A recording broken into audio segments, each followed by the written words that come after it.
Ai Weiwei, Refugee vests, and the inarticulateness of conceptual art. Chinese artist Ai Weiwei, super-legitimized in the art world by being persecuted by the Chinese government as a political dissident, makes large-scale conceptual installations as political protest. People are wondering, however, whether such conceptual art can do justice to the political realities it claims to tackle, if an artist such as Ai Weiwei can take it upon himself to represent the suffering of others, and if he's appropriating their tragedy for his personal legacy. My first reaction upon seeing the Refugee vest installation was that it was decoratively beautiful, especially at night, when artificial lights illuminated the reflective material of the vests. And my knee-jerk initial devil's advocate thought was, millionaire artist appropriates plight of the desperate for personal glory, or something along those lines. If you attempt meditation at all, which I sometimes do, you know that when you pay attention to the arising of thoughts in your own mind, dumbass sentences perpetually glide in, seemingly out of nowhere. First thoughts are often occurrences that one consciously filters out and rejects on arrival. I know I'm a bit biased against large-scale conceptual art, more for the rhetoric surrounding the practice than for the actual art, and have to work past my own sentiments to come to an objective and at all fair assessment of the work in question. My next tactic, if I want to examine something further, is to let things just settle and wait a bit, withhold judgment, and do a bit of research. And just now, my girlfriend came into my room to ask me if I want to go get some food, and so I tried to get her opinion without tainting it with my own ideas. She did a rather good defense of the work, mentioning it could draw attention to the refugee crisis, and the sheer mass of vests climbing the columns helps one grasp the massive number of refugees who have made the perilous journey. She asked if the alternative is to not be able to make political art at all. Good question. A day later, and I've had time to sleep on the issue, and a few bold points have surfaced. But first, something I researched yesterday before lunch. The vests, as I suspected, came in all colors and not just orange.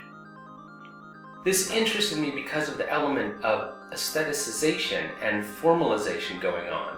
I wondered if looking at the piles of vests in all colors, where they've actually been discarded, would have a more powerful impact than seeing only the orange ones arranged beautifully ascending columns outside a concert hall.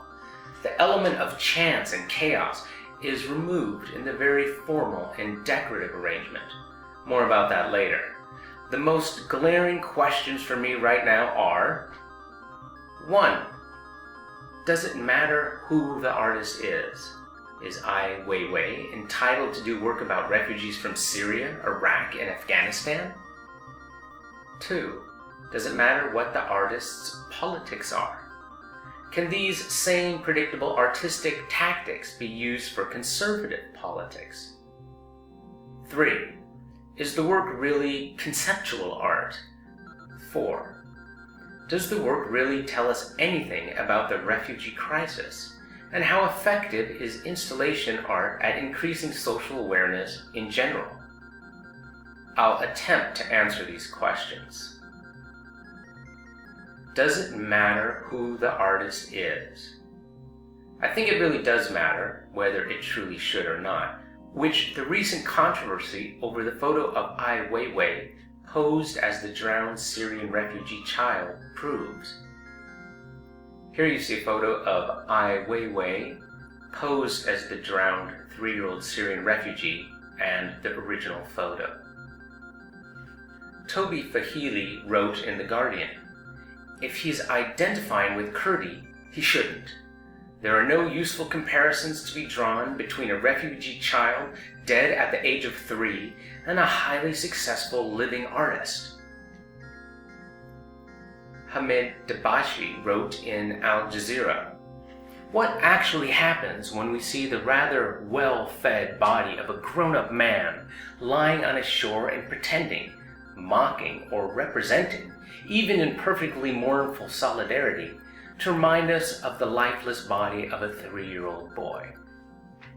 What I think we're facing today is a critical crisis of artistic representation, the fundamental failure of conceptual art as we know it today to come to terms with realities that have trespassed national, regional, or imaginative geographies of representation. Debashi ended his article with this judgment: Ai Weiwei, the artist, died in and with that fake death. That picture, perhaps, was his greatest work of suicidal art. And Natisha Dillon, in the virulently radical hyperallergic, asked, "Is this what a bleeding heart with privilege thinks activism or political art looks like today? Is what I am staring at in amazement of its stupidity simply a failure of imagination, an attempt to use one's privilege strategically in the struggle for social justice gone terribly wrong?" I can reliably count on hyperallergic to take things to the extreme as a starting point and then shift into hyperdrive in order to seem more radical and hence more relevant.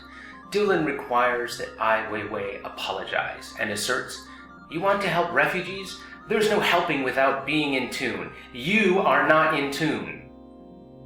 This is probably the most flack Ai Weiwei has received outside of China. I'm not sure what to make of the photo and am perplexed rather than righteously outraged.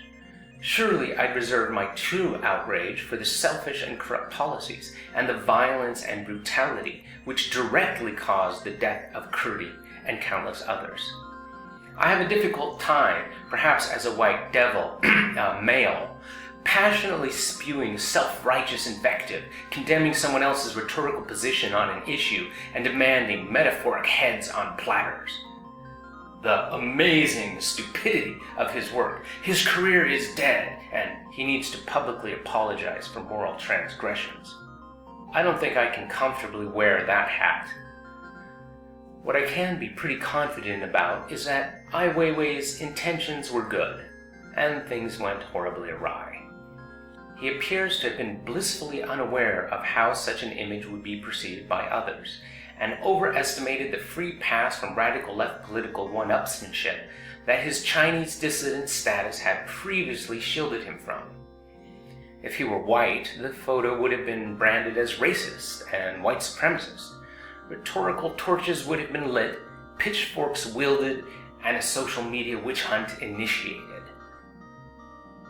On the other hand, if he were a Syrian artist, and if he'd been a refugee himself, people may not dare criticize the photo for fear of how they would be perceived for doing so. My point is that in the realm of political art, or art judged through the radical political lens, it is entirely relevant who the artist is, even if the artwork in question is identical. There is good reason for this, because the identity of the author can dramatically change how the work is interpreted. But I also think artists should be entitled to make work about any political topic which moves them.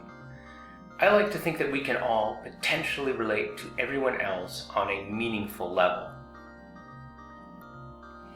To me, it looks like he was attempting to put himself in the boy's proverbial shoes and remind his audience to take a moment to empathize.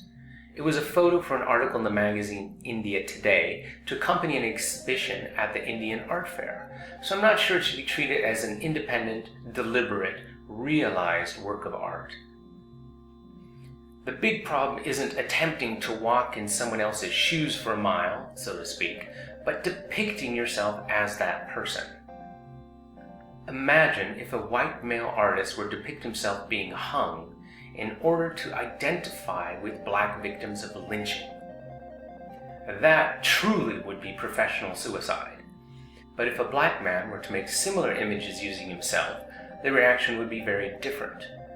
On the other hand, if the white man depicted himself as part of the lynch mob, that could be received positively, on the grounds of a critical acknowledgement of the benefit all white people enjoy because of the history of slavery and institutionalized racism, whether they acknowledge it or not, or some such politically correct justification.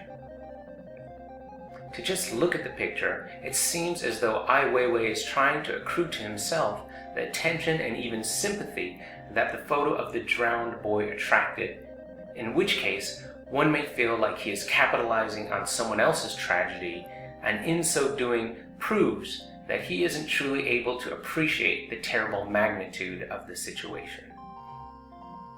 However, does this grossly underestimate the activist artist who has gone to Lesbos to research and document the plight of the refugees? I prefer to give him the benefit of the doubt. It is always safer to address one's own plight, as Ai Weiwei has done before, or the plight of a group one closely belongs to. At least that is what you are supposed to do. Does it matter what the artist's politics are?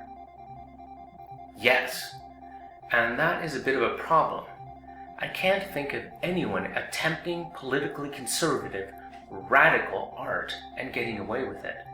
I wouldn't especially want to see such cringe-worthy art, but it's worth acknowledging that it's tacitly forbidden. Let's just imagine what would happen if someone did make strongly conservative installations in the Ai Weiwei vein. The radical techniques Ai Weiwei employs are nothing especially new. Christian Boltanski was using similar techniques back in 1988, and in 2010 created a very ambitious installation which included a 27-foot pile of clothes representing human lives. Here's a picture of No Man's Land by Christian Boltanski, 2010. In his earlier work, Boltanski used nondescript photographs and clothes to create the effect of absences associated with the aftermath of the Holocaust. Here we see Boltanski's Hôtel de Laissez-Chasser, 1986-87. Boltanski wasn't the first person to fill a room or cover a wall, but he came to mind because I saw his work in person in Los Angeles a couple decades ago and was impressed by it. Back in 1976, Christo created an 18-foot high, 24-mile-long fence covered with over 2,000 nylon panels. Here's a photo of Christo and Jean-Claude's running fence of 1976, 40 years ago. If the techniques Ai Weiwei uses are nothing out of the ordinary in the contemporary art world, it is their fusion with politics that gives his art its worth. Ai Weiwei is principally admired for his criticisms of the Chinese government's human rights abuses. His work happens to coincide nicely with Western demonization of China. But if he were instead to do work celebrating China in defiance of Western perceptions, in the same style, his work might be much less well received. I lived in China for over 4 years, and it's nothing like I expected. But let's use an imaginary white male artist. Let's say said artist has some substantial disposable income and is well versed in the convention of large-scale art installations, which is not difficult if you've gone to art school in the last 20 to 30 years. When I was in grad school over 20 years ago, you could only do installations about politics if you wanted to be taken at all seriously. Let's call our artist Jimmy Ivory. Jimmy Ivory is a Republican, and he decided to do an installation about police shot in the line of duty, now. The piece is called Cop Killings. As you approach the gallery, the immediate area is cordoned off, and everywhere there are painted, to look like chalk, outlines delineating where dead bodies have fallen. Other outlines surround the gallery walls on the outside. In total, there are easily more than 100 bodies. At first, people nod in solidarity with the dead black bodies. A few fists pump the air. But when you go in the gallery space, it's an inverse of the outside. Instead of the outlines, there are stuffed officers' uniforms in the same positions. This is most obvious on the glass windows, where on one side, there are outlines, and on the other there are uniforms. Maybe there are various lighting effects done with police lights, sounds of distant sirens juxtaposed with ambulance wails, funereal music, and so on. The reviews pan the show for being insensitive to the victims of police brutality, and soon there are protests and even threats of bodily harm to the workers of the gallery if the show isn't shut down. The show illustrates nothing other than the statistic for the number of police shot in the prior year, and wants us to consider their deaths as also something to mourn. The show is ultimately shut down amid increasing protest. Undeterred, and partly because Rudolph Giuliani, Donald Trump, Michael Bloomberg, and other famous conservatives praised the piece, Jimmy Ivory decides to tackle abortion, which, being a somewhat fundamentalist Christian, he is dead set against. His research indicates roughly 1 million abortions were performed in the US the prior year. He goes to Starbucks with a pad of paper to sketch out his next grand installation over a cup of bitter coffee. For each aborted soul, he decides there will be one inflatable metallic balloon in the shape of a fetus. They will all be blue to signify death. How to make it better? Sip, sip. Each balloon will be filled with stage blood, and they will explode at intervals over the course of a year. Ah yes, it must be a year-long exhibit. And of course, there is the danger of getting splattered with fake blood when the fetus randomly erupts, which will happen roughly every 20 to 60 seconds, depending on approximate real-world statistics. The balloons will be arranged artfully throughout the exhibition space. A combination of the sounds of wind-up musical boxes playing lullabies, and perhaps Gustav Mahler's Kinder Totenlieder, songs of the death of children, will be on infinite loop. He refines his ideas and gets suggestions from other similarly minded conservative artists, and consults various specialists to rig the whole thing, orders the balloons special from a company, arranges a sympathetic gallery or other exhibit space, and has his assistants install the piece. The show would be an abysmal failure. However well the art portion was done, and no matter how innovative, if the politics are considered regressive, irrelevant, or reactionary, the art will bomb. While an installation must be done well in order to do justice to necessarily progressive politics, conservative politics are absolutely unacceptable, no matter how creative the physical piece may be. At least, I've never seen a conservative installation. Certainly, in my art education, only radical politics were deemed at all worthwhile, and art was only as relevant as the issues the art addressed. Must art be synonymous with progressive or even radical politics? I'm not really comfortable with that because I think people should be able to make art no matter what their politics are, and politics should not be the only or primary measure of whether art is any good. Even though some of my very favorite songs are overtly political and liberal, Bob Dylan's Masters of War, Kimya Dawson's 1226, John Lennon's Working Class Hero, Nina Simone's For Women, Camille Yarborough's All Hid, and several offerings from Rage Against the Machine, I don't see why there couldn't be a solid conservative song, works by Ted Nugent accepted because they suck. Of course, a lot of art, probably most of it, is not overtly political, and thus doesn't fall into the treacherous terrain of contentious political debate. Is the work really conceptual art? We don't need to ask ourselves if large-scale installations are art anymore, and we don't need to refer to an argument to explain why they are art. We generally accept that it's art. In Ai Weiwei's case, I even wonder if it is institutional art, art made via and for the institution of art. Is the decades-old formula of filling a gallery space, covering walls, or decorating the outside of it just a hackneyed template that says far more about itself than whatever political content it chooses to address? I'm sure people would take serious umbrage to switching calling conceptual art institutional art. But the art has to be done with the cooperation of the institution and is designed with an institution as an integral part of it. In the case of this exhibit, the Berlin Concert House. The type of funding required is on an institutional level, and this style of art is taught in art institutions. Your average struggling artist can't just up and do an installation of this magnitude covering the front of a major public building, especially if he or she isn't loaded. Take a look at this picture and ask yourself how a starving artist can hope to compete, with whatever limited means are at his or her disposal, with the sort of production that requires a team of hired assistants, an enormous amount of money, all the right connections, art celebrity status, and a brand name. Sure. Ai Weiwei started off humbly, and it's ostensibly possible for artists to get from where they are now to where he is, and then employ their own assistants. That doesn't change that there's nothing you can do now if you have a message and skill, as an unknown artist, to compete on this monumental scale. Your average artist's available arsenal of tools is to Ai Weiwei's what a slingshot is to an aircraft carrier. I'm sure less than 1% of artists can arrange a crane as an aid in realizing their artistic vision.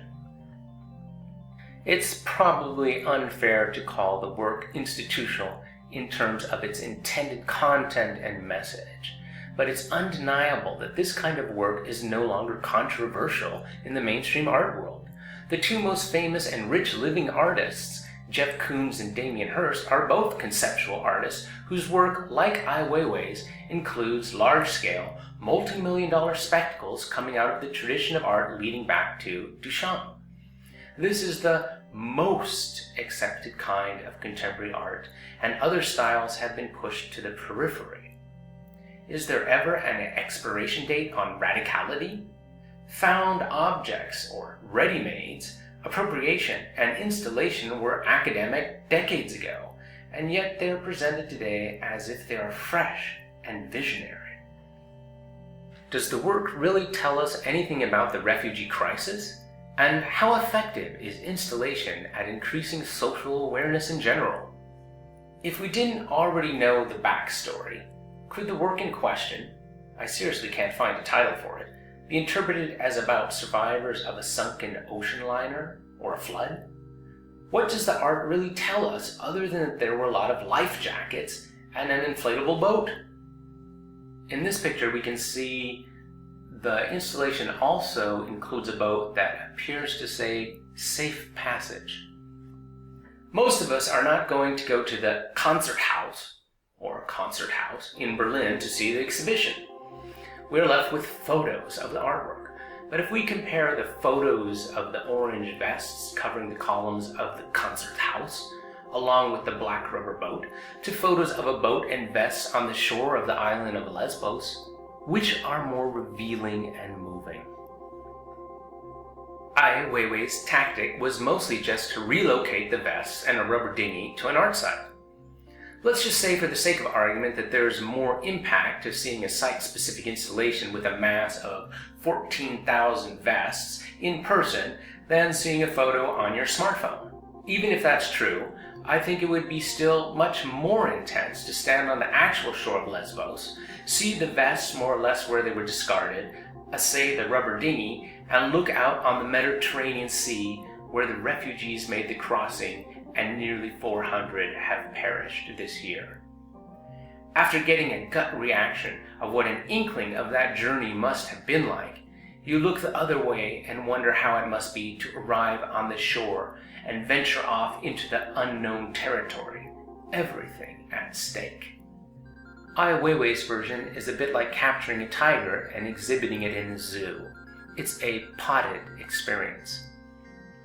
The same problem, as I see it, applies to Ai Weiwei's piece, Remembering, of 2009, about the children who died in the Sichuan earthquake of 2008.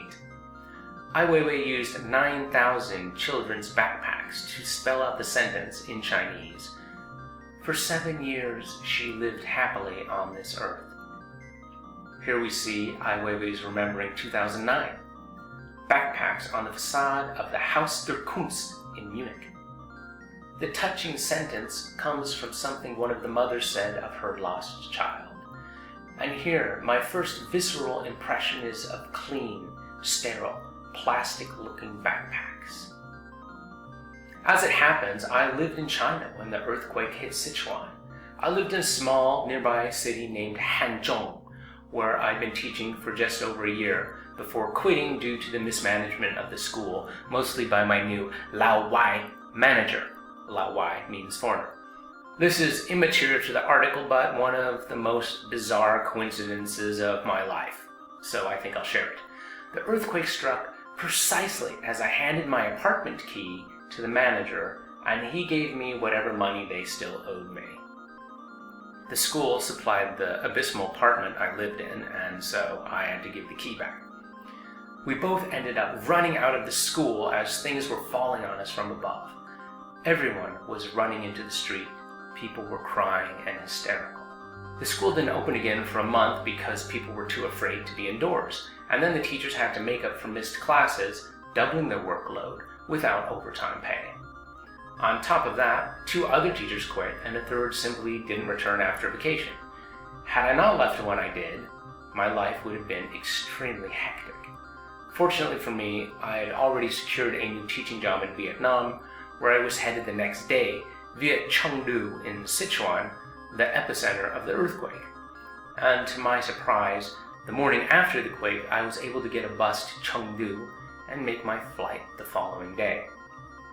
Here's a photo I took in Hanzhong the day after the earthquake of 2008. What I'm getting at is that I experienced that quake and its aftermath, though I was never in any real danger myself. My visceral associations with the quake are rubble, dirt, cracks in buildings, fallen walls, collapsed buildings, and things being crushed. Looking at Remembering of 2009, if I weren't told what the sentence says and given context, I'd have no idea whatsoever what it was about. The shiny backpacks arranged perfectly on a pristine facade are the antithesis of dusty, dirty, crumbled brick buildings. The piece could work equally persuasively as a banner for a furniture sale, as long as you can't read Chinese. Remembering of 2009 is intended to call attention to the deaths of the children, which were largely because of shoddy school construction due to corruption. Had the schools been properly built, most of the children would have survived.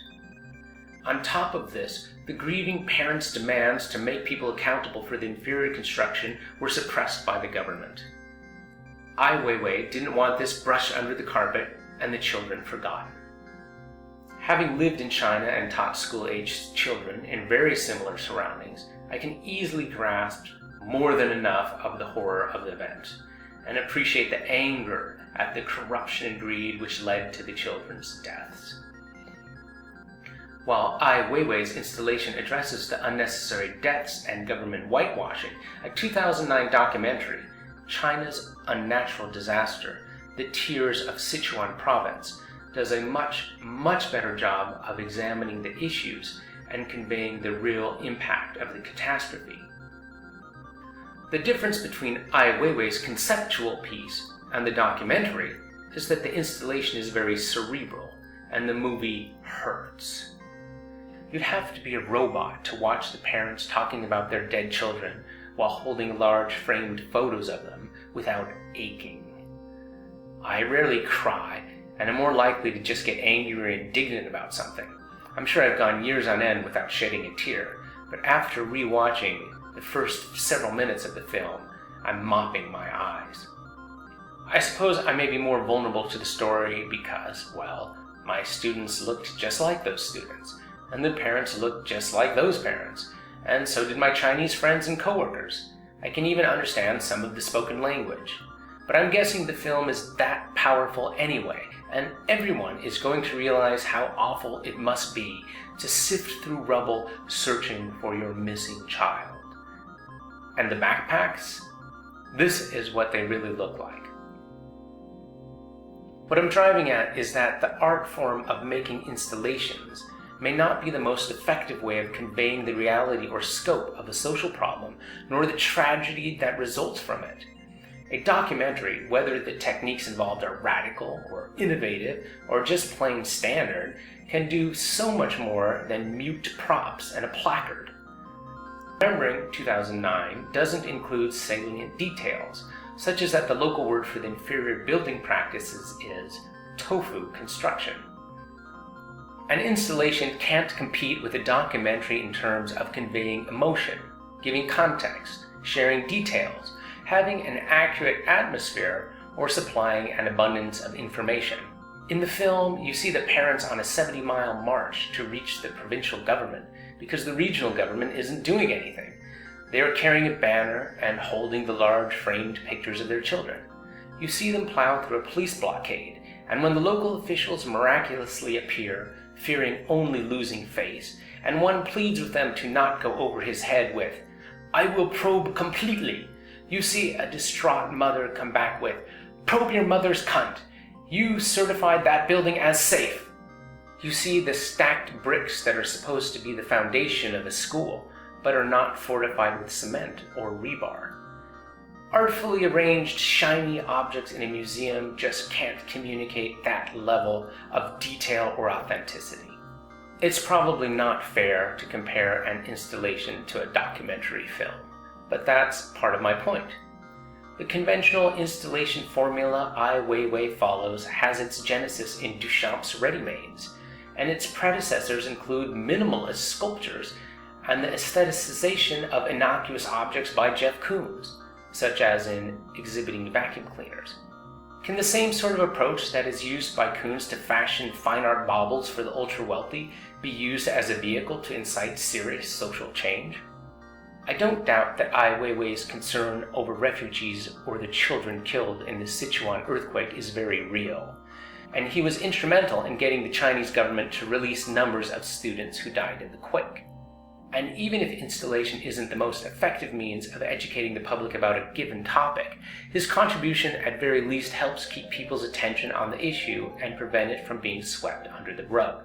For these reasons, I don't share with the critics I quoted skepticism about his activism, nor think his artistic handling of the refugee crisis has destroyed his career. These installations strive to impress us with sheer scale, volume, material, and pure minimalist aesthetics. But those qualities have nothing directly to do with the social content the work is intended to be about, and as in the case of the shiny backpacks, may give an opposite impression. The content itself is only registered as relevant if the political angle is considered the right one, and taken seriously only if the artist is perceived as a suitable person to make the argument. I'm left a little confused, and pondering less the subject of the activism than how the art works or doesn't in achieving it.